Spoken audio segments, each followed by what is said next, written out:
350 sena mid-deritt ta' Ġesu lil Santa Maria Margherita la Coque fi Franza.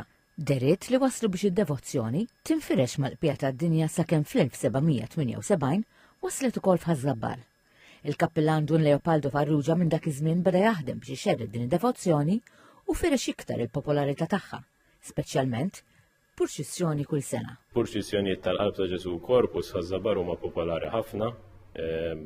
Tantu hekk jiġifieri li wara l-festa naħseb jien li dawn huma l-iktar purċissjonijiet li fihom ikun hemm sem ta' nies u tista' tgħid ukoll li dejjem kienu iġibu ċerta ħeġġa fiż-Żabbarin.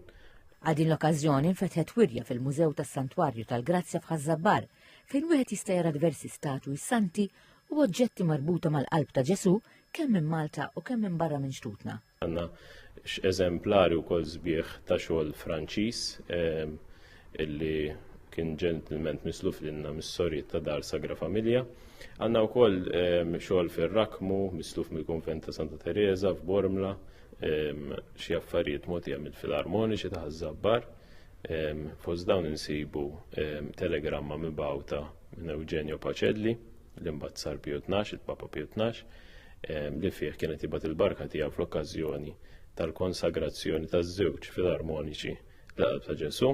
Għandna wkoll purtiera li kienet fi Sfax it-Tunezija u li ġabha Ħażabbar Dun Juan de Bono u li kien ukoll involut ħafna fil-konfront kontra n-Naziżmu tantu hekk li dan kien ftit imqareb ukoll u kien jaħrab kemm il-darba jarrestaw u jaħrab sakemm imbagħad spiċċa dana ġabilna l-inqas din il-purtiera li għadna ngawduha sallu.